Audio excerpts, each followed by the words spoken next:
আসসালামু আলাইকুম। কানিজ ফাতেমা লোপা আমন্ত্রণ জানাচ্ছি এনটিভির মধ্যাহ্নের খবরে।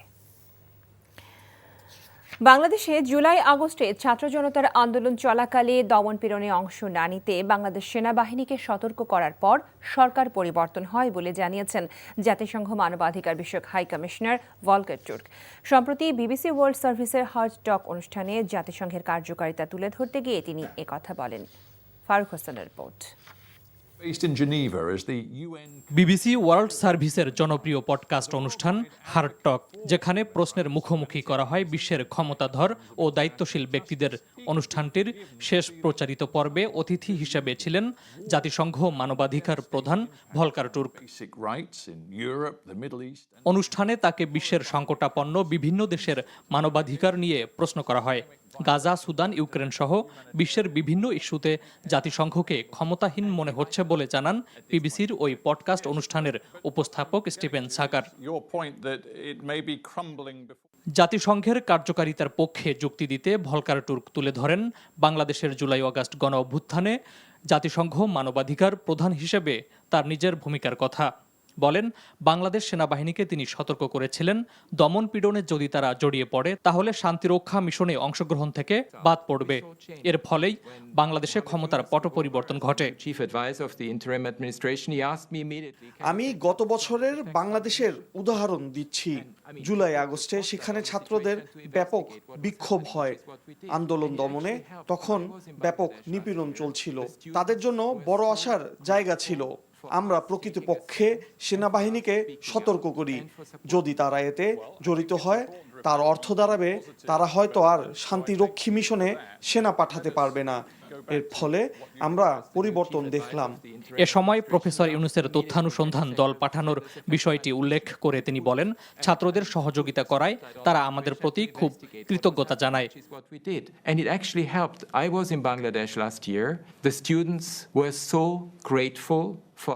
আমি গত বছর বাংলাদেশে গিয়েছিলাম। আমরা একটি অবস্থান নেয় এবং তাদের সহযোগিতা করায় ছাত্ররা আমাদের প্রতি কৃতজ্ঞ ছিল। এছাড়া ফিলিস্তিনের গাজার পরিস্থিতিকে বিপর্যয়কর উল্লেখ করে তিনি বলেন, সেখানে যা ঘটছে তা নিয়ে সবাই উদ্বিগ্ন। ইউক্রেন যুদ্ধ বন্ধে তারা চেষ্টা করে যাচ্ছেন বলেও জানান তিনি। Faruk Hossain, NTV international desk. রাজধানীর উত্তরা পশ্চিম থানা এলাকা থেকে নিষিদ্ধ ঘোষিত সংগঠন হিজবুত তাহরীরের ৩ সদস্যকে গ্রেফতার করেছে ডিএমপির টিটিটিসি ইউনিট। গোপন সংবাদের ভিত্তিতে বৃহস্পতিবার রাতে উত্তরার ১১ ও ১২ নম্বর সেক্টর থেকে অভিযান চালিয়ে মনিরুল ইসলাম, মুহতাসিন বিল্লাহ ও মাহমুদুল হাসানকে গ্রেফতার করা হয়। আজ বায়তুল মোকাররম মসজিদ এলাকায় মার্চ ফর খিলাফ নামক একটি সমাবেশ পালন সংক্রান্ত পরিকল্পনার সময় তাদের গ্রেফতার করা হয়। তাদের বিরুদ্ধে উত্তরা পশ্চিম থানায় সন্ত্রাস দমন আইন ২০০৯ মামলা দায়ের করা হয়েছে। গ্রেফতার হওয়া ৩ জন নিষিদ্ধ ঘোষিত সংগঠন হিজবুত তাহরীরের সক্রিয় সদস্য বলে প্রাথমিক জিজ্ঞাসাবাদে স্বীকার করেছেন। ২০০৯ সালের ২২ অক্টোবর হিজবুত তাহরীরকে নিষিদ্ধ ঘোষণা করা হয়। তাই সন্ত্রাস বিরোধী আইন ২০০৯ অনুযায়ী তাদের কোনো সভা সমাবেশ বা প্রচারণা করতে দেয়া হবে না বলে জানানো হয়েছে ডিএমপির পক্ষ থেকে।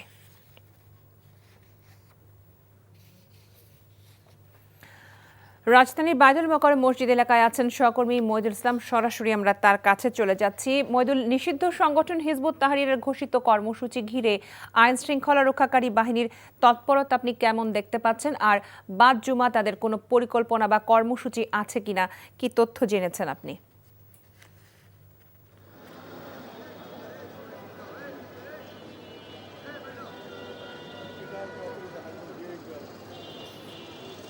হ্যাঁ, আইন শৃঙ্খলা রক্ষাকারী বাহিনীর তৎপরতা বলতে আমরা সকাল থেকে এখানে দেখেছি কয়েক স্তরে নিরাপত্তা ব্যবস্থা জোরদার করা হয়েছে এবং আমরা এই মুহূর্তে অবস্থান করছি বায়তুল মোকাররমের দক্ষিণ গেটে। এখানে দেখতে পাচ্ছেন যে র্যাব সদস্য আছে, পুলিশ সদস্য আছে এবং পাশাপাশি সেনা সদস্যরাও এখানে আছে এবং সন্দেহভাজন কোনো ব্যক্তি তারা পেলে এবং তাদের সাথে কোনো ব্যাগ থাকলে সেগুলো তল্লাশি করা হচ্ছে। নিরাপত্তার জন্য এবং এছাড়া যে বিভিন্ন যে মোড়ে মোড়ে আমরা দেখেছি যে সাজোয়া যান মোতায়েন করা হয়েছে বা জল কামান মোতায়েন করা হয়েছে নিরাপত্তার জন্য এবং এখানে যাতে কোনো ধরনের বিশৃঙ্খল পরিবেশ তৈরি হতে না পারে জুমার নামাজের পরে। এবং আপনি কিছুক্ষণ আগে যেটা বলেছিলেন যে হিজবুত তাহরির একটি সমাবেশের ঘোষণা দিয়েছিল, সেটাকে যেহেতু সেই সংগঠনটি নিষিদ্ধ, তাই নিষিদ্ধ সংগঠনের কোনো কার্যক্রম যাতে এখানে পরিচালিত হতে না পারে এবং জননিরাপত্তার জন্য কোনো বিঘ্ন না ঘটে, সেজন্য মূলত আসলে এই নিরাপত্তা ব্যবস্থা জোরদার করা হয়েছে এবং যে কোনোভাবে তারা যাতে কোনো কার্যক্রম পরিচালনা করতে না পারে সেই জন্য মূলত নিরাপত্তা ব্যবস্থা এরকম জোরদার করা হয়েছে। আপনারা দেখতে পাচ্ছেন যে সেনা সদস্যরা তারা অবস্থান নিয়ে আছে এবং সেনা সদস্যের পাশাপাশি আমরা দেখেছি যে গোয়েন্দা পুলিশের সদস্যরাও আছে, তারাও এখানে বিভিন্ন জায়গায় অবস্থান নিয়ে আছে এবং এছাড়া আশেপাশের যে সড়কগুলো আছে সড়কগুলোতেও আমরা দেখেছি যে আইনশৃঙ্খলা রক্ষাকারী বাহিনীর সদস্যরা টহল দিচ্ছে এবং সন্দেহভাজন ব্যক্তিদেরকে তারা তল্লাশি করছে এবং যাতে কোনো ধরনের জননিরাপত্তার কোনো বিঘ্ন না ঘটে সেই জন্য মূলত এই মোতায়েন করা হয়েছে। এবং আপনি জানেন যে গতকাল ডিএমপি থেকে একটি প্রজ্ঞাপন জারি করা, ডিএমপি থেকে একটি সংবাদ বিজ্ঞপ্তি দিয়েছিল যাতে এখানে কোনো ধরনের যাতে হিজবুত তাহরির তারা কোনো ধরনের সাংগঠনিক কার্যক্রম পরিচালনা করতে না পারে, কোনো মিছিল সমাবেশ না করতে পারে, সেই জন্য মূলত এই নিরাপত্তা ব্যবস্থা জোরদার করা হয়েছে। এবং আপনি দেখতে পাচ্ছেন যে মুসল্লিরা প্রবেশ করছে এবং দুই পাশেই পুলিশ, র্যাব সদস্যরা মোতায়েন আছে এবং সেনা সদস্যরা মোতায়েন আছে। সার্বিকভাবে আসলে এখানে আমরা দেখে যাচ্ছি কয়েক স্তরের নিরাপত্তা ব্যবস্থা জোরদার করা হয়েছে জননিরাপত্তার জন্য। এবং দুপুরের পরেও আমাদের এখন পর্যন্ত কোনো ধরনের কর্মসূচি কোনো সংগঠনের নেই এবং যে কোনো কর্মসূচি আজকে এই নিষিদ্ধ সংগঠন যাতে না করতে পারে সেই জন্য তারা আইনশৃঙ্খলা রক্ষাকারী বাহিনীর সদস্যরা তৎপর আছে। লোপা। রমজানের 5 দিন পেরিয়ে গেলেও রাজধানীর বাজারে সয়াবিন তেলের সংকট কাটেনি। আবার শরবতে প্রয়োজনীয় লেবুও বিক্রি হচ্ছে বাড়তি দামে। রাজধানীর বাজার পরিস্থিতি জানতে আমরা চলে যাচ্ছি সহকর্মী সেলিম মালিকের কাছে। তিনি আছেন কারওয়ান বাজারে। সেলিম, বাজারে সয়াবিন তেলের সরবরাহ কেমন দেখতে পাচ্ছেন এবং রমজান উপলক্ষে লেবু, বেগুন সহ বেশ কিছু নিত্যপণ্যের যে দাম বেড়েছিল আজ তা কেমন দামে বিক্রি হচ্ছে?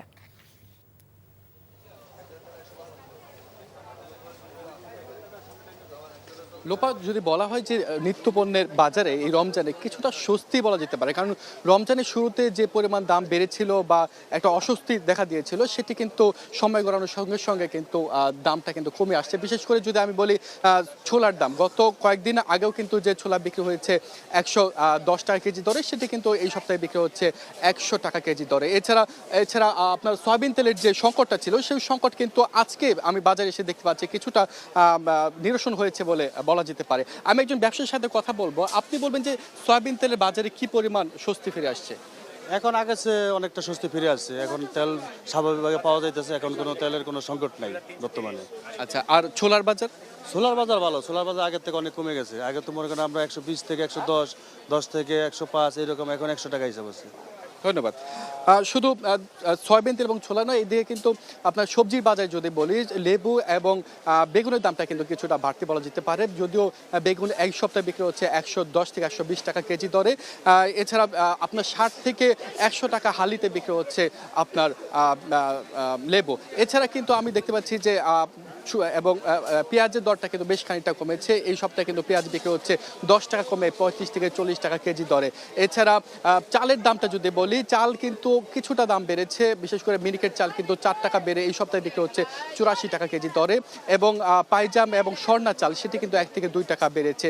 তবে ব্রয়লার মুরগির দাম আগের দামই বিক্রি হলেও আপনার সোনালিকা মুরগির দাম কিন্তু 40 টাকা পর্যন্ত কমেছে। 40 টাকা কমে এই সপ্তাহে কিন্তু সোনালিকা মুরগি কিন্তু 260 টাকা কেজি দরে বিক্রি হচ্ছে। এবং আপনার গরুর মাংসে কিন্তু কিছুটা দাম বেড়েছে, 20 টাকা বেড়ে গরুর মাংস এই সপ্তাহে বিক্রি হচ্ছে 770 টাকা কেজি দরে। এই ছিল আমার কাছে এই সপ্তাহের বাজার দরে হালচাল। রোজা শুরুর প্রথম শুক্রবারে রাজধানীর শপিং মলগুলোর ভিড় বাড়ছে। সেই খবর জানতে আমরা চলে যাচ্ছি নিউ মার্কেট এলাকায়। সেখানে আছেন স্টাফ করেসপন্ডেন্ট মিসবাহ হাসান। মিসবাহ, ঈদের কেনাকাটা কি জমে উঠেছে কিনা, কি বলছেন ক্রেতা বিক্রেতারা?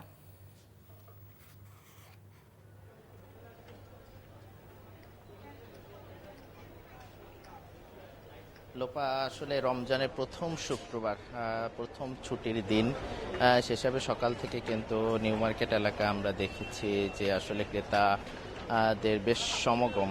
যেহেতু এখনও ঈদের ডের বাকি, তারপরেও কিন্তু সকাল থেকে আমরা নিউ মার্কেট এলাকায় বাজারগুলোতে এখন পর্যন্ত বেশ ক্রেতা সমাগম আমরা দেখতে পেয়েছি। তারা এসছেন কেনাকাটা করতে, যেহেতু আগে ভাগেই ঝুটকি ঝামেলা, ঈদের শেষ সময়ে কিন্তু অনেকটা ভিড় লক্ষ্য করা যায়, ক্রেতাদের উপস্থিতিও বেশি দেখা যায়। সেক্ষেত্রে আগে ভাগেই অনেকেই নিজের পছন্দের জিনিসটি কিনে নিতে কিন্তু আগে ভাগেই চলে এসেছেন অনেক ক্ষেত্রে। আমরা ক্রেতাদের সাথে কথা বলছিলাম, তারা যেটি বলছিলেন যে এখন তো শুরুর অনেকেই কেনাকাটা করছেন, আবার অনেকেই নিজের পছন্দের জিনিসটি দেখার জন্য চলে এসছেন, অনেকেই নতুন করে দেখে রাখছেন নিজেদের পছন্দের জিনিসগুলো। ক্রেতা বিক্রেতা উভয়ের সাথে কথা বলছিলাম। ক্রেতারা বলছিলেন যে ঈদের শেষ সময় এসে, রমজানের শেষ দিকে এসে অনেকটা ঝুটকি জামাতা পোহাতে হয়। একদিক থেকে যানজটের দীর্ঘ যানজট একদিকে, তারপর লোক সমাগমও বেশি থাকে, যার কারণে এছাড়া গরমের তীব্রতা আস্তে আস্তে বাড়ছে, যার কারণে আগে ভাগেই অনেকে কেনাকাটা করতে এসছেন। এবং বিক্রেতারা বলছিলেন যে প্রথম শুক্রবার হিসেবে কিন্তু সমাগম বেশ ভালো, এবার ঈদেও বেশ তারা উৎফুল্ল যে এবার ঈদেও বেশ তাদের লাভবান হবে বলে তারা আশাবাদ ব্যক্ত করছেন। আমরা সবশেষ মিলে বলতে যে প্রথম শুক্রবার হিসেবে এখন পর্যন্ত নিউ মার্কেট এলাকা বা অন্যান্য এলাকা বাজারগুলো আমরা যেটি ঘুরে দেখেছি, সেটা কিন্তু সমাগম বেশ ভালো, এবং ক্রেতা বিক্রেতা উভয় করছেন যে বেলা বাড়ার সাথে সাথে বা জুমার নামাজের পরে এই উপস্থিতিতে আরও বাড়বে, কেনাকাটা আরও বাড়বে। এই ছিল ঈদ বাজার নিয়ে সবশেষ। লোপা। সারের দাম বৃদ্ধিতে আলুর উৎপাদন খরচ নিয়ে বিপত্তিতে পড়তে হয় কৃষকদের। এমন পরিস্থিতিতে মাটি গবেষণার পর মুন্সিগঞ্জে রাসায়নিক সারের যৌক্তিক ব্যবহার নিয়ে পরীক্ষা চালিয়েছে কৃষি বিভাগ। এতে দেখা গেছে অর্ধেক সার ব্যবহার করেও জমিতে সমপরিমাণ আলুর উৎপাদন হচ্ছে। কৃষি বিভাগ বলছে এতদিন কৃষকরা ব্যবহার করেছেন অতিরিক্ত সার, কিন্তু যৌক্তিক ব্যবহারে ফলন বৃদ্ধি এবং মৌসুমে উৎপাদন ব্যয় কমানো সম্ভব প্রায় 250 কোটি টাকা। মুন্সিগঞ্জ থেকে মইনুদ্দিন সুমনের পাঠানো রিপোর্ট। আলু উৎপাদনে খ্যাতি রয়েছে মুন্সিগঞ্জের। সারের দাম বৃদ্ধি সহ নানা প্রতিবন্ধকতায় বেড়ে যায় উৎপাদন খরচ। বাজারে সঠিক দাম না পেয়ে হতাশ হন কৃষকরা। তাই তো কৃষি বিভাগের এমন উদ্যোগ। এই সবুজের সমারোহে লুকিয়ে আছে আলু। দেখে এক মনে হলেও পাশাপাশি দুটি জমিতে আবাদ হয়েছে মুন্সিগঞ্জের প্রসিদ্ধ আলু। একটিতে শতাংশে ব্যবহার করা হয়েছে 12 থেকে 13 কেজি সার, আর পাশের প্রদর্শনীর জমিতে ব্যবহৃত হয়েছে 3 থেকে 6 কেজি সার। অথচ আলু উত্তোলনের পর দেখা গেল ফলন সমান। কোনো কোনো ক্ষেত্রে প্রদর্শনীর জমিতেই উৎপাদন বেশি। সংশ্লিষ্টরা বলছে প্রয়োজনের চেয়ে জমিতে অধিক সারের ব্যবহার হচ্ছে কিনা বিষয়টি সামনে রেখে এ জেলার 6 উপজেলায় রাসায়নিক সারের যৌক্তিক ব্যবহার নিশ্চিত করতে এই পরীক্ষা কার্যক্রম। এই জমিতে আমরা সার কম ব্যবহার করেছি। এই ট্রায়াল প্লটে আমরা আমাদের উপজেলা কৃষি অফিস মুন্সিগঞ্জ সদর থেকে আমাদের যে নির্দেশনা দেওয়া হয়েছে ওই অনুযায়ী আমরা কৃষক ভাইদেরকে সার ব্যবহার করেছি। আশা করতেছি যে আমরা কম সার দিয়ে একই রকম ফলন পাবো।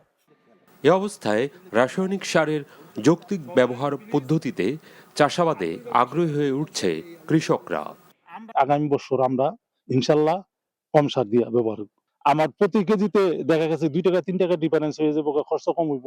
আগে সার অতিরিক্ত দিয়া যে ফলন, এই বছর দেখলাম অল্প সার দিয়া একই ফলন। কৃষি বিভাগ জানায় জেলায় 300টি স্থানে মাটি গবেষণার পর 3 রকমের সারের পরীক্ষা চালানো হয়। 5% করে তৈরি করা হয়েছে প্রদর্শনী প্লট। কৃষকের যে সারের জন্য যে খরচটা, সে তুলনায় আমার খরচ কিন্তু কোনো কোনো ক্ষেত্রে 1/3।